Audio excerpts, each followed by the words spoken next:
Hi. Hey there. Hey there. Hi, my friends at Whiskey and Weird. Thank you for joining me tonight, weirdos. I'm super glad that you're here. Um, yeah, we're gonna talk haunted dolls and other objects. So thank you to those who are going to show up tonight watching, but also thank you to those of you watching the replay and that are listening in later. Um, I am super excited to talk about this actually, and I do have a guest coming on. Um, so yeah, I have a whiskey to try, so we're going to get started with that in just a second. But um, anyway, as you hop on, I'll say this 12 times. As you hop on, say hello and tell me what you're drinking tonight, okay? Because I kind of want to know. And you know what's funny is this platform that I use here, I cannot see. Like those of you who are on Facebook can actually see who's chiming in, like on who's visiting and who stops in. I can't see that. So that's why I really want you to say hi, because I'm really grateful for you. It gives me this warm and fuzzy feeling when you come and say hello to me, even if it's only for a minute. So definitely chime in and say hello. And Mr. Pete Wren, if you're watching, just know I know you're here. I can see you. Super cool. I'm so excited to have my friend on. Um, and I'm gonna open my whiskey. So I decided to go with a Japanese whiskey tonight. I wasn't really sure what I was going to do. And to be honest, I was completely, hi, Janine. I'm so happy you're here. Thanks for saying hi. I'm going to come see you later. I noticed I was like needing some inspiration for my whiskey tonight. And today is May 1st, as you may know. So happy May Day, Mary Beltane, all of those things. If you are not aware, it is the Asian and Pacific Islander Heritage Month. And so I saw that. Yeah, I know we could get into some conversations about that, but really it just seemed like an inspiration to go out and get a Japanese whiskey. Now, most people know of Suntory, right? And I started bringing on this cool book that my daughter got for me. This is the Whiskey Dictionary, right? It's super cool. Love it. Love my daughter. And so I looked up Japanese whiskey in there. And what's funny is that in there, of course, it refers mostly to Suntory and the founders and creators of that whiskey. And I think it has a date in there that the first whiskey distillery opened and started creating whiskey in 1924. This beautiful whiskey right here, Hatozaki, I hope I'm pronouncing it correctly. I probably am not. But if anyone knows how to pronounce it, you might correct me on that. It says on here that they've been distillers in Japan since 1917. So it's a little curious, right? That's like 7 years before they started doing any of that. But it's really, really beautiful. This is actually a lighthouse on there, if you can see that. So those of you just listening in, you should check this out next time you're at the liquor store. It's a really beautiful bottle. And this is the Hatozaki Lighthouse, actually, which is located right near the distillery. And it says it's the oldest stone lighthouse in Japan and has been a guide for sailors navigating the turbulent waters before the port of Akashi since 1620. It is a symbol of dependability, openness to the wider world, and trade, which enables the exchange of goods and ideas. We chose this lighthouse, which stands so close to our distillery, as the perfect icon to represent our whiskey. Anyway, I think it's beautiful. It's a really beautiful label. And let's see if it's good. Hi, Michelle. Hi, Lisa. You guys, welcome. Thanks for saying hi. I really appreciate that. I was just saying a minute ago, I can't, because of the platform I'm using, I can't see like you guys can who's stopping by and visiting. And, you know, even if you can't stay, it makes me feel good that you even stopped by. So I'm happy to have you. We're going to be talking about haunted dolls and objects after I taste my whiskey. So stick around for that conversation. And I got my cool guest coming on in a minute. So I'm gonna taste my whiskey and see what this is. The color's really beautiful. They don't add any color to it. And it's like did you know some whiskeys, they do that sometimes.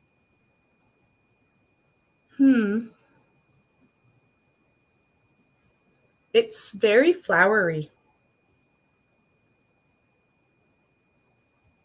Let's see how it smells in the glass. It's so clear. It looks like somebody who just peed and has had a lot of water to drink today. That's what it looks like to me. All right. Ooh, this smell reminds me of something and it's eluding me right now.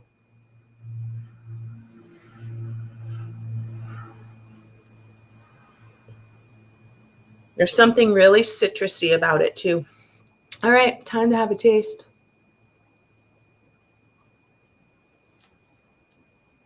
A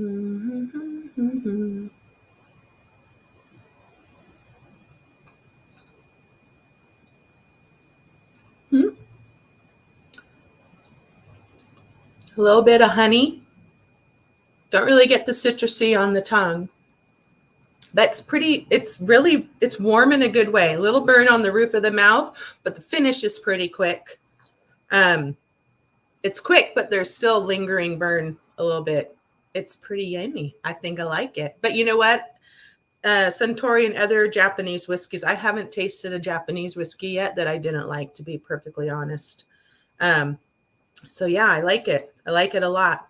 If you guys are just chiming in, please say hi so I know that you're here. If you have a beverage tonight, you can tell me what you're drinking, because I'll be super happy to hear that too. So as you probably know, we're going to be talking haunted objects and dolls.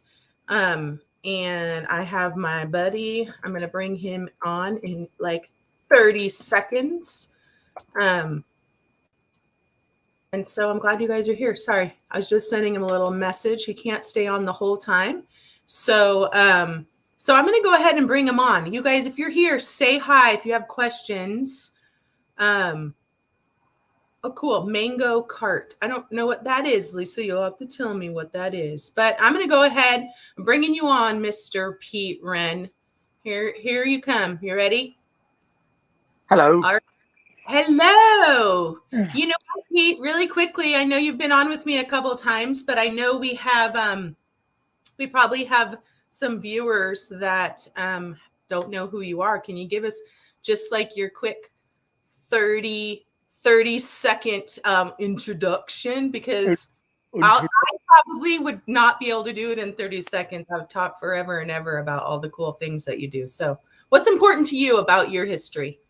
Okay, I've been a paranormal investigator now for 27 years. I was ex-director of TAPS. I was an international liaison for TAPS. I just recently authored 2 books on the paranormal. I am a documenting investigator for an ordained exorcist down in Washington. I currently have my own paranormal foundation group, which we do fundraising and various other activities in relation to our group. And I also have a documentary show, award-winning documentary show on YouTube, which is on the Paranormal Network, and that is now that's about to be taken off and relaunched. Well, we're potentially got other avenues that we're going to be looking at the moment with that. I think that's it. Just to summarize. Is it? And your YouTube series is called We Want to Believe, for people who are wondering. And I do share it sometimes on Whiskey and Weird, so people who follow might know about that. And I actually shared your episodes on haunted objects that you did earlier. That was in preparation for tonight's show. That was kind of interesting, because we before the show, probably about 3 months before the show, on my social media pages, I put a post on there about alleged haunted objects, and I had numerous people come forward with different objects from the past and stuff like that. And we did have uh, a a murderer's ashes as well, which belonged to a very good friend of mine that we used for the show as well. Allegedly had activity with it as well, and there were various other, like there was haunted dolls as well, which seems to be the common thing at the moment with haunted objects, and a couple of other things as well, with like a mirror that had reclaimed wood on there from India, and various other things. So it's good. Yeah, no, it's a pretty cool episode. So, maybe you can share kind of your ideas about some of those different objects. But first of all, what's your general take on haunted objects? Like, what's your belief around that? I actually believe in the theory that obviously on the spiritual side that energy can transfer into matter, and buildings and stuff like that. Obviously, that's why the theory behind hauntings and stuff like that. With objects as well, I do believe that can happen, but I think over the last 10 to 15 years, it's become more glamorized in respect of what's been portrayed on media. When I started many moons ago, there were lots of talk about certain objects, but that was mostly folklore in relation to certain objects that were supposed to be haunted and stuff like that. And now, over the last decade, everything is haunted in the respect of that. I've investigated a number of objects myself. I haven't really had that much compelling evidence from them, and I've had a lot of objects donated to me. I'm not doing a John Zabbath, taking haunted valuable objects off of people or anything like that. But Yeah. I do have a collection of Ouija boards, which this is one of them here. Yeah. I have about Yeah. 13, 14 of them that probably half of them were donated from clients that believed that it was associated with paranormal activity, and there's nothing for me to believe that anything's come out of them, which I'm not saying that it wouldn't happen or anything like that, but that for me to say that an object couldn't be haunted is pretty naive of me because of what we do as a paranormal investigator. But proof is in the pudding, and there hasn't been much validation for me. Yeah. Well, I think it's interesting if you kind of have to get down to the definition of what does haunted mean, right? Like, Yeah, the notion of dolls opening and closing their eyes and their heads spinning around or moving. People claim these things happen all the time, and maybe they do. I mean, I think people believe what they believe they experience, but I don't think it's really common on any stretch. But what I do think is common, and I think you will agree, at least to a certain point, is that everything absorbs energy, right? So like all things can carry that, and perhaps some things, for whatever reason, maybe they are objects used for poor purposes, for scary things, for awful things or whatnot, that can hold on to that energy and people can feel it. Could there be a residual effect that projects itself? Maybe. I don't know about that. But I definitely think that I'll love your take on this, because I don't necessarily, think about haunted objects, but I do necessarily think about the energy that is coming off of them and how it feels to me, right? One time I brought home this book from an old job. It was like a church, and people used to bring shit there and leave it and just say free. And so there were all these books, and I was really drawn to this old Bible for whatever reason. And I kept walking around, looking at it. So at the end of the day, I'm like, I'm going to take this Bible home. And I took it home, and it sat on my dining room table, and my kids started saying, and I had noticed it too, but they're like, something feels really off. And in the end, both my children decided that it was this Bible that I brought home with no idea what it was. But when we removed it, it felt different again.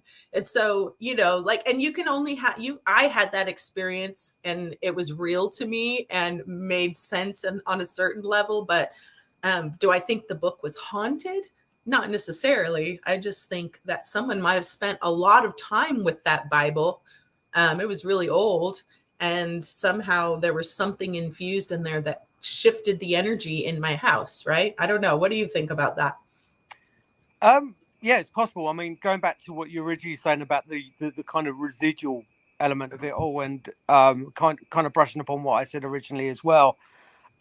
Residual energy is, believe it or not, is the theory behind that is defined in science, because energy does transfer into matter, like heat transfers into metal, that kind of thing. That's an energy transfer.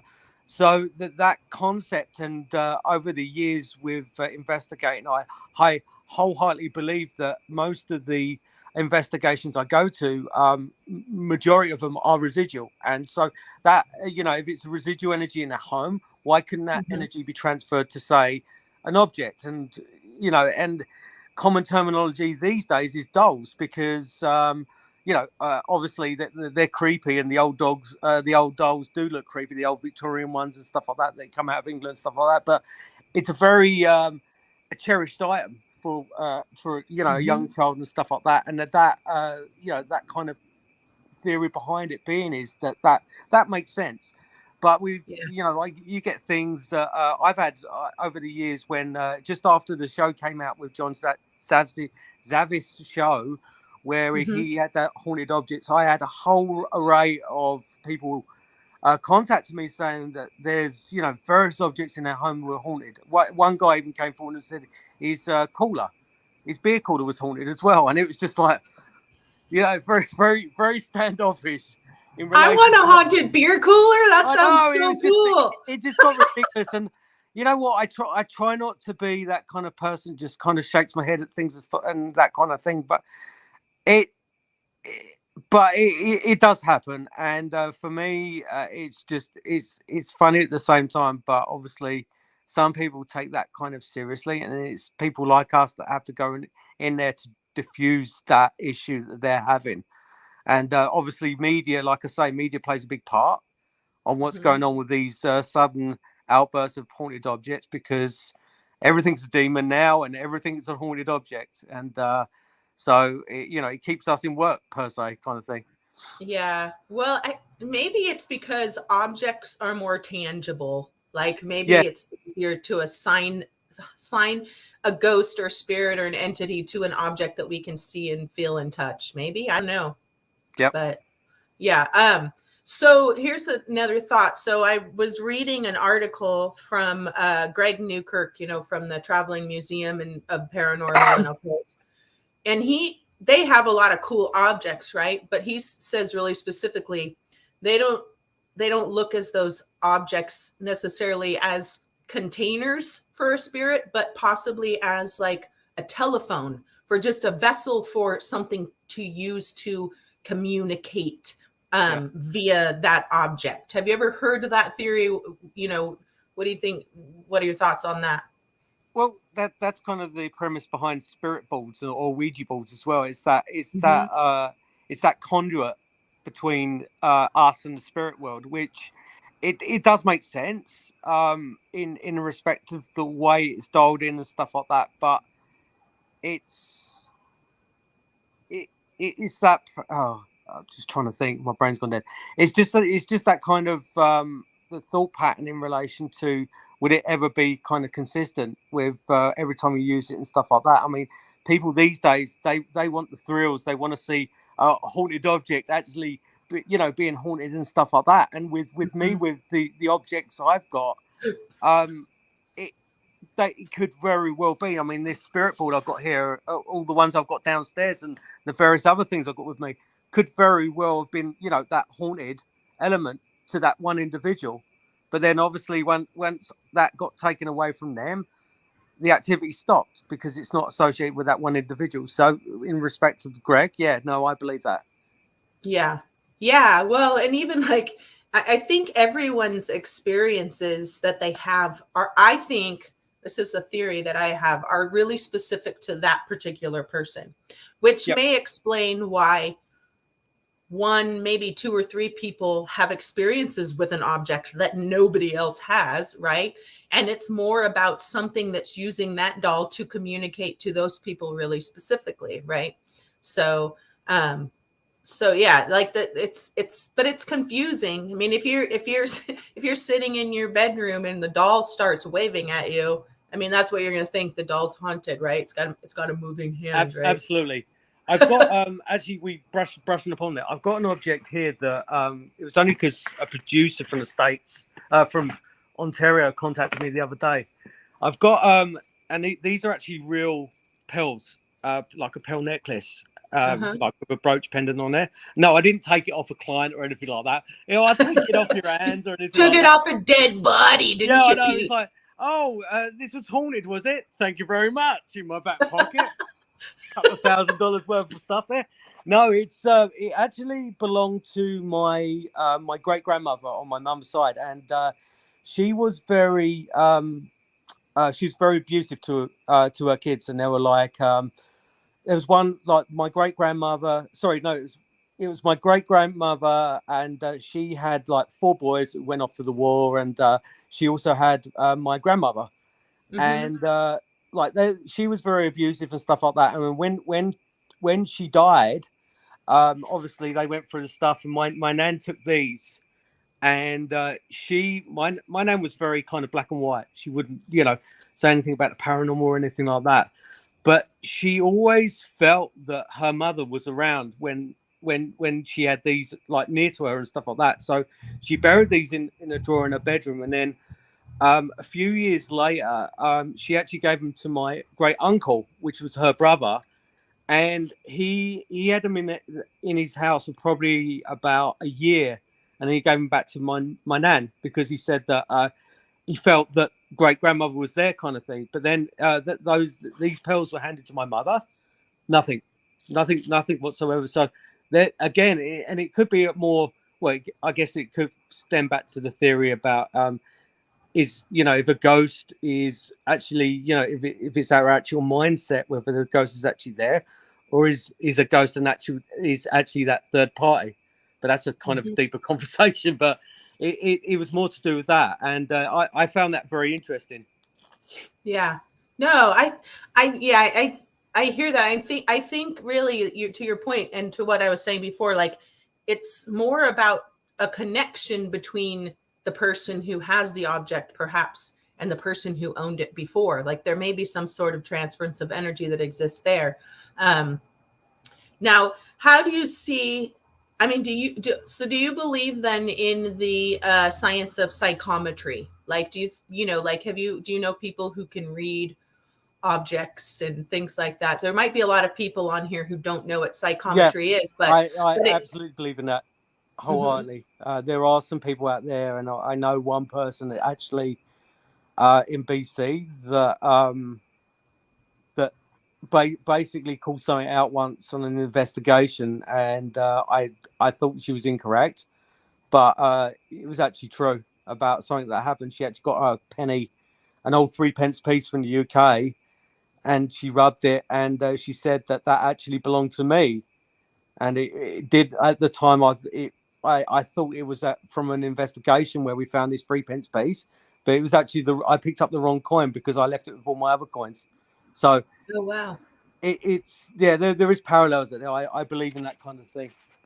Yeah, well, it's really fascinating. I mean, what you can probably pick up from an object, right? And I know I'm pretty sensitive to things, and people who are on here, like I know Lisa's on here, like you walk into some places, antique stores for instance, and they feel weird because it's full of all this residual energy from all these people.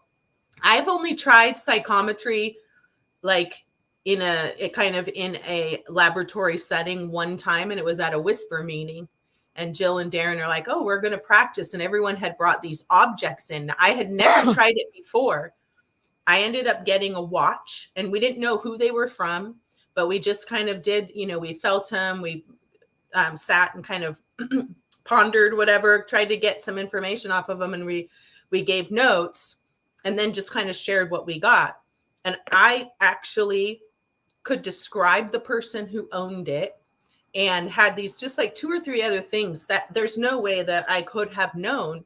And I was surprised by it when I said it. I was terrified to say it out loud, right? Because I'm like, what if I sound like a complete idiot? But the woman who brought it, she's like, oh my God, you just described, I think it was like her uncle's watch or her grandfather's watch. And yeah, I mean, it was really fascinating, but you can pick up some really cool information. But again, that watch wasn't haunted. It just had the energy of a man who wore it on his wrist, and it absorbed his energy for years and years and years. Right. That's a really a different kind of concept. Yeah. So we can chat a little bit before you go. What time? You said you had about 30 minutes, right? And I Yeah, know I've got you about another signed. 10 minutes, so it's fine. Okay. Yeah. So what about people's, this is another thing I read in this article. So what do you think about, there are things in the world that were literally created by different cultures, right? Like old stone containers that were designed quite literally to carry the souls of loved ones to the next whatever realm. Like they these different cultures that believed that they needed the help of the living to get there. And I don't know if you've ever encountered any of those objects. And like, does that mean they're haunted because they once may have actually carried the soul of someone? Do they hold on to that? But then it also comes back to the whole conversation about the Dybbuk box, right? Like, I was earlier thinking about that, and I'm like, I'm so confused about that right now, because there's all the guy who did this, the guy he lied, and all of that. But what's sad to me is these people take these objects, right? Like, you think of these old containers that have this really beautiful cultural tradition to them and could have something real about them. And then you have dumbasses that just take shit and ruin it and create extra stories and all this, and totally rob like the culture of what that first vessel even was. Now at this point, I don't even know if a Dybbuk box even has a cultural connection, because there's so much shit going around that. What do you know about those objects? The Dybbuk box is so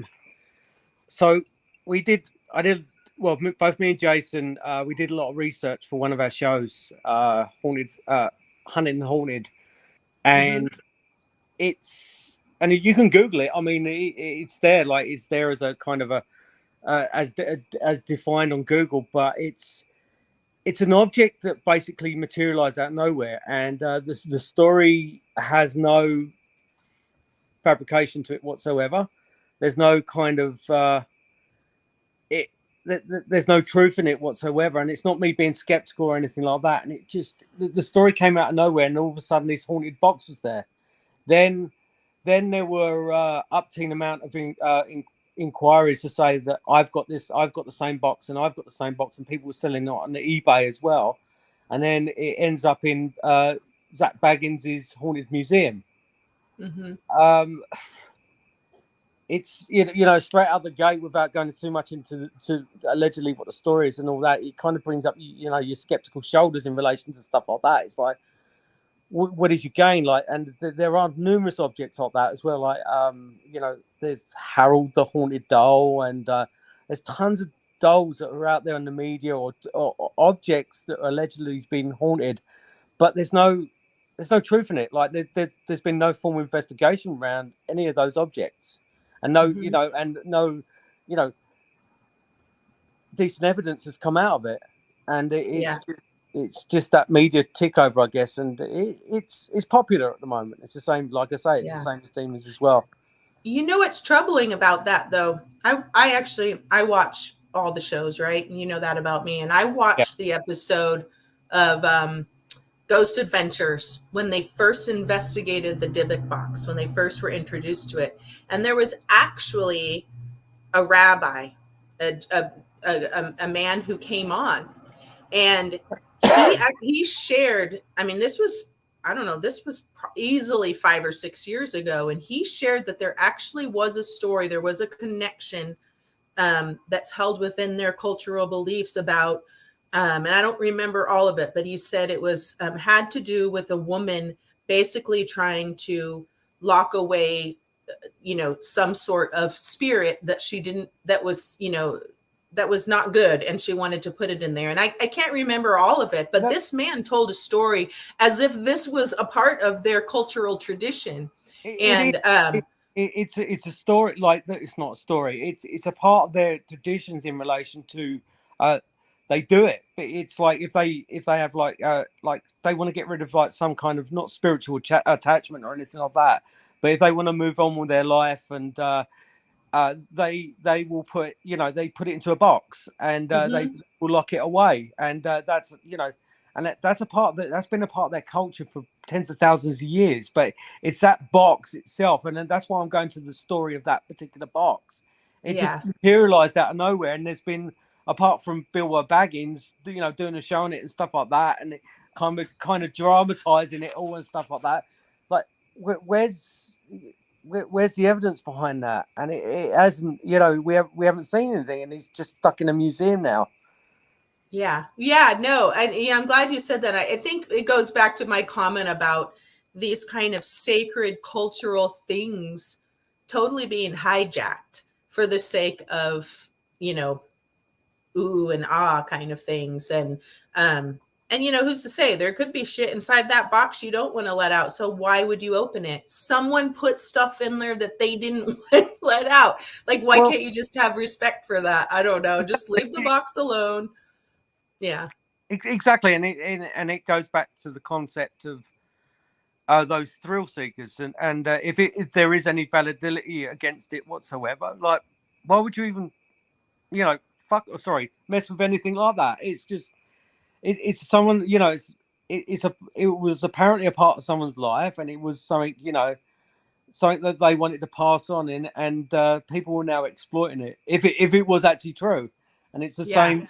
And well, that guy, I mean, not that we want to talk about the Dibbo box, we can end it here, but the guy who actually gave it to Zach, he came out. There's stories that he came out later and said he totally made up that whole story.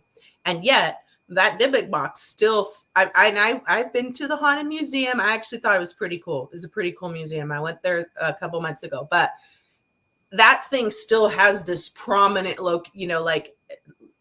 viewing area in that museum. And I was like, wait a minute, and I guess that's because Zach believes he's had experiences there with it. I don't know, but I don't know. I'm not sure how appropriate it is, It's actually funny. There's a woman in Vancouver, and she used to be a part of Vancouver Paranormal Society many moons ago when I was president of there. And so I kind of got in touch with her, but indirectly, I found out that she was mass producing these boxes, and she was selling them on eBay, because I had two of the clients come forward to say that I don't want to, and obviously the power of suggestion's gone straight into their head. It's like, oh, this box is doing this to my life. This box is doing that to my life. Like, what can I do with it, Peter? What can I do with it? And I'm like, so I ended up sending it to Taps, and it was just like, where does this all stop? But the thing is about, they're paying like $300 a pop for like a probably a wooden box that she bought from Michael's, and she varnished it up a bit and scratched it up a bit and sold it as a haunted box. Yeah. You know what though? Here's the thing. I think that as paranormal investigators, when people, when they're so inclined to believe something, and so inclined to believe that there's an interaction happening with this object, my question to them would be, why do you think you are having this with this box? Because I think people, right? If I go to the store today and I buy a cool box, within, a matter of days, that box is going to hold my own energy, some of it, right? Like, and if I have this issue going out, but I don't know, I think like for me, I'd say to that person, so what is it that it's trying to tell you, right? It doesn't have anything to do with the box. It's just going back to this is a telephone. Something is speaking to you and telling you, you're a dumbass. This is the only reason we can get through to you is if you believe this Dybbuk box is speaking. The whole telephone thing. I don't know. It's funny. I think people search for things in objects because they want to know the answer to something, or because maybe something's trying to communicate with them that's otherworldly. I don't know, but it's not the same as a haunted object, right? It's not the same. But yeah, pretty much. Yeah, I don't know. There's all sorts of, but I don't think it's, you don't have these objects that are turning their heads, and I find that really hard to believe that would actually happen. But I'll be the first one to admit I'm wrong should it happen, and you'll be the first person I tell when I see a doll's head twist on its body on its own. You know what? I'm very skeptical about a lot of things in this field, and I use the term skeptical. I'm not a total non-believer. I will definitely eat my hat one day in a lot of things that I've called out in the past, and not so much haunted objects and stuff, but people like in the media as well. But essentially, over the years, and you'll obviously vouch for this as well. Over the years, I've become more skeptical in relation to the field, and it's not because I have to be, but no, it is a case of I have to be because it's over the last 2 decades, it's become more theaterized what we do, and you see things on video, you see things on YouTube now. You see like, I got attacked because I was playing with a Ouija board and stuff like that. I could believe, I could believe anything can happen in the field and stuff like that, but I wouldn't believe at the same time that you would put it on YouTube and have 6 million hits on it at the same time and make it more a Hollywood drama kind of thing. And it's just things like that. You kind of take a step back because there are legitimate people out there that have been, have had those, adverse effects from haunted objects, Ouija boards, perhaps, and stuff like that. But the ones that have legitimately come forward to me, keep themselves more personal. They don't tell the world about, what's happened to them and stuff like that. I mean, the first step for them is to contact someone like me or someone like you. And once they get past that threshold, they've opened a little door. They don't want to go and put it on YouTube and advertise the fact that their house is, that there's activity in their house.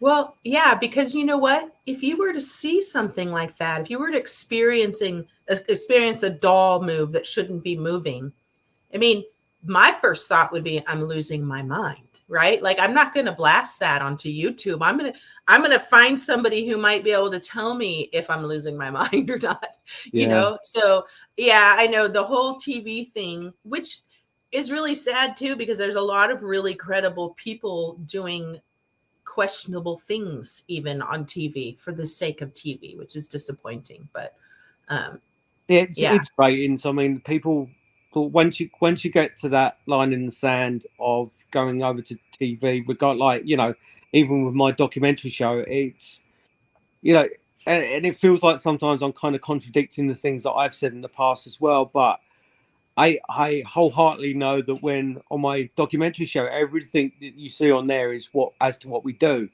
And but you take that step back, and then I've seen comments made on YouTube, on media and stuff like that about, oh, you're full of shit, this and that and stuff like that. And it's like, yeah, if I was them, I'd probably think the same as well, because there's upteen amounts of shows, YouTube shows with people doing similar kind of thing to what we're doing.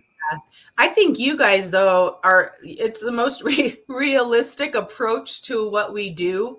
And those are just trolls. Those are just people who don't have anything better to do. So they want to tell you you're stupid and you don't know what you're doing and it's fake. But I mean, it's you guys like watching your show. I mean, every few episodes, do you have something that's really stand out, right? Because that's how it is. It's not like, oh, we get all this stuff happening every time we go into a location. It's kind of funny because originally when we envisioned the show, it was going to be that not every place we go to and we've been to has activity, and we wanted to show that. But the ones like it's been a spindle over the last couple of years where with that domino effect, we've gone from one place to another, where things have legitimately happened, and it's like we just need to take a step back because it's becoming the show like Ghost Adventures and stuff like that. You know, I don't shout demon and stuff like that, but it's to the point now where it's, you know, we have to do a couple of boring investigations, I think, just to kind of even things out. Yeah. Yeah, well, just going, I know you need to go. I'm going to really quickly, I don't know if anyone's listening in that might have a question for Pete before he goes.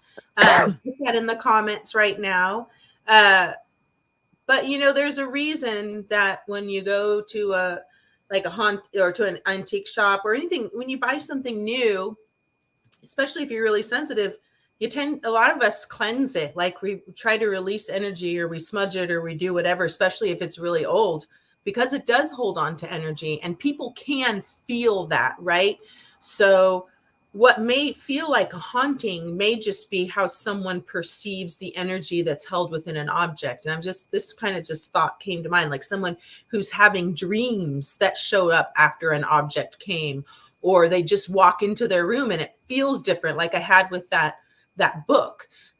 So I think people can have very real experiences with objects, but it comes down to, you know, just does that mean it's haunted, or does that just mean that it's got this residual energy from something really meaningful, whether good or bad, that is aligned with it?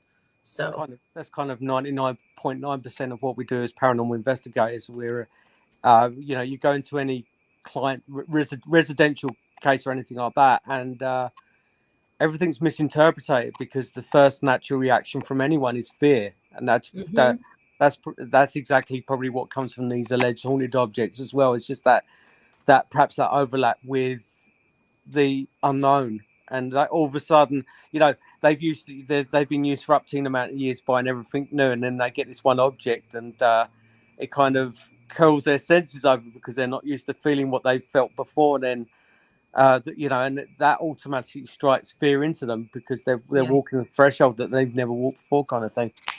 Yeah. Well, and that's like you said, that is like when people walk into spaces. And I think if you're new to reading energy, you feel a shift and you automatically think it's something scary and bad, right? But it's just different. It's just different. And it's something that's there. And maybe it is something trying to communicate with you. That's what we're always trying to figure out, right? As paranormal investigators, is this really something trying to communicate?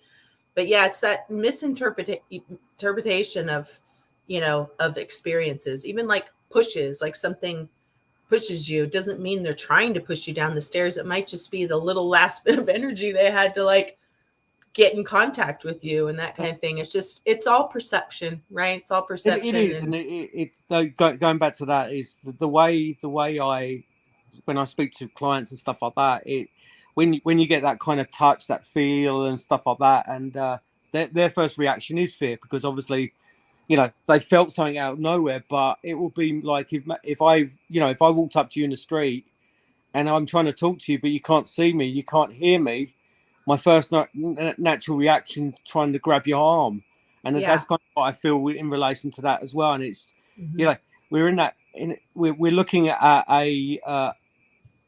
another world, or you know, a parallel wherever, where they can't, you know, we can just about get a voice coming through, we can just about hear something moving around and stuff like that, and there isn't that constant. And you know, obviously when one of those things come forward, we react with fear. Yeah. Well, and just kind of bringing it full circle back to the notion of a doll and the idea between a container or a telephone. Maybe something has been trying to get in touch with you, but now the only way they're going to get your attention is because they're going to make the doll do something weird. You know, it's not about the doll so much; it's just being used as a vessel to communicate. Yeah. So okay, well, I'm gonna awesome. Hey, thanks for coming on. It was awesome. Thank you, Lauren, and thanks for everyone tuning in. And have a wonderful evening, everyone. All right, thank you, Pete. Take care. Bye. Bye. All right. Lisa, hey, Pete, the border's open. Yeah, I chatted with him about the other day. Summertime. Um, anyway, you guys, it's pretty cool conversation so far. I'm wondering if anyone has, there's only a couple of you on here probably so far. And those of you who listen in later or watch the replay, if you have a question at any time, um, comment your question and I'll respond to you in the comments on the replay thread. I'd love to do that. Wish you could be here with me having this conversation. Those of you who are listening, Jacqueline, Lisa, what are your ideas about haunted objects? I know, Lisa, you definitely have something. I'd love to know it. And while you're typing, I was thinking about this. I was totally the little kid who would get all my dolls and things set up in my room and be, playing with them for a bit and then go to leave my room, close the door, and then just like moments later, open it really quickly, thinking I was going to catch my dolls doing things, right? And I can remember doing this all the time when I was little. But what makes me laugh about it is if you really saw your dolls doing stuff, wouldn't you be absolutely terrified about that? Like, wouldn't it just scare the shit out of you? So it's kind of funny. Yeah, I believe you probably did that too. But I think people like us wouldn't be afraid of that, right? Like, I don't know. Generally speaking, people would be utterly terrified if their dolls tried to interact with one another or with them. But I was always waiting for them to do that. And maybe that's because we could already sense something coming off of them from previous owners or whatnot. I don't know, but it's totally funny. I think about that. Like, I can just really vividly remember doing that. Never caught them. They never did anything. We were talking about the museum a little bit. And I'm going to say, you know what? As ridiculous as Zach can be, his museum is actually pretty well curated. It's actually kind of fascinating. And there's some cool stuff and some cool history. I actually particularly liked like the room on serial killers. That was just the history and just kind of, I don't know, I'm the person that likes to watch weird serial killer documentaries, so maybe that makes weird. But just on that note, there was a lot of stuff in there. And we went in there in March. I actually didn't feel much of anything except for in one place. And the person who was with me, he felt it too. When we went into the haunted doll closet. Now, we paid extra money to have these extra little opportunities. We had the VIP access, and we went into this closet, which was probably only, gosh, I'm really bad at estimating like measurements and stuff, but it was probably only like an 8x10 room. It was like a closet, like an 8x10, and that might be generous. 6x8, maybe even space. And we both walked in there and went, oh, it feels really weird in here. And it was full of dolls, like floor to ceiling dolls, creepy looking dolls. But it was also a small closed in space with a lot of stuff that could absorb the energy of every single person that ever entered into that space. So it may not even been the dolls we were feeling. It was just the residual energy from the dolls, but also all of the people who'd ever entered that. Many of whom were probably kind of scared when they went in, which I think when we have those heightened emotions, they leave residue that's a little thicker and more evident. So anyway, that was kind of an interesting experience. But I think, again, it kind of rounds out this whole discussion about how energy, can reside in things and whether that's really haunting or it's just something we can feel because of that. So Jacqueline says, Marcus Buckingham interviewed a hotel worker who enjoyed putting children toys in. Yeah, that would be kind of fun, actually. But I imagine there would be a split down the middle of kids who were terrified about the fact that it happened or kids that thought that was really fun. But yeah, I think it would be more fun to just move people's stuff. Like, move it to a completely weird place, and when they come back, they're like, I know I put it here, and then it's not there. because that has happened. I mean, we can talk about in a whole nother episode, we could talk about the manipulation of objects, because even that doesn't happen very often. Like having things that move, like you would swear. Now, here's the thing, unless you have a video or some proof of where that object was, you can always kind of go back in your head and go, I just must have forgotten, right? Unless you have things like that happening repeatedly and repeatedly. Let's see. Lisa says, I'm going to pull this up so I can read it a little better. I personally don't have anything haunted. However, I have tapped into tangible objects. And like you mentioned earlier, been able to see a spirit utilizing that object or attached to that object. Yeah, absolutely. I think that that's totally possible. Yeah, no, I think you can get senses and pictures and images of people. It's the same thing when we go into a house. And I think that's the hardest thing for those of us who do those kinds of readings, Lisa, right? Is to be able to go, is this just energy that's here, or is this something trying to communicate with me? But sometimes we see things we don't want to see, right? And other information will come through that informs what we're seeing. But a lot of times we'll get images of people and it just might be someone who lived there before. That's happened to me a couple of times. Let's see. Jacqueline says, I've had that experience of feeling places more than objects, like Civil War locations, cemeteries, old buildings.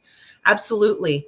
Absolutely. I had that experience just today in a cemetery. And the truth is, I don't feel that every time I go in a cemetery. And I don't know if it's like the day of the week, the year, whatever. Or sometimes something realizes. But yeah, the cemetery I went in today, I could really feel it. And I was actually drawn to touch a few of the tombstones because of it. It was really, really palpable to be doing that and walking through. It was weird. And like I said, generally cemeteries are really peaceful places for me. And I just love to go and see the history and, say some prayerful words for people and, that kind of thing. But it was a little weird today in the cemetery. So anyway, you guys, thank you for watching, for listening later. Thanks to Pete for coming on and chatting with me for a bit. And like I said, if you watch later and you have questions that come up as you're watching, please comment in the comment section, and I will do my best to react to you. And yeah, it's a pretty cool conversation. And I'd love to know if there are people out there actually who've had their own experiences. I want to know. I mean, like I said, I find it hard to believe that dolls heads twist on their body and stuff like that. But I do think that a spirit could certainly use a doll as a vessel, as a telephone, as a way to communicate to us. And if we're not really thinking about the situation, we might perceive that as a haunted object, right? So anyway, you guys, thanks for chiming in to this Whiskey and Weird episode on haunted dolls and objects. And thank you for my listeners, viewers, who the last 2 weeks, my topics have been suggestions from folks who have watched or listened in. So if you ever have an idea of something you want me to chat about or a conversation that would be of interest to you, please don't hesitate to suggest it. And I will see y'all next week. Have a wonderful, wonderful, wonderful, wonderful day and a great week ahead. All right. Be well, everybody, and stay weird.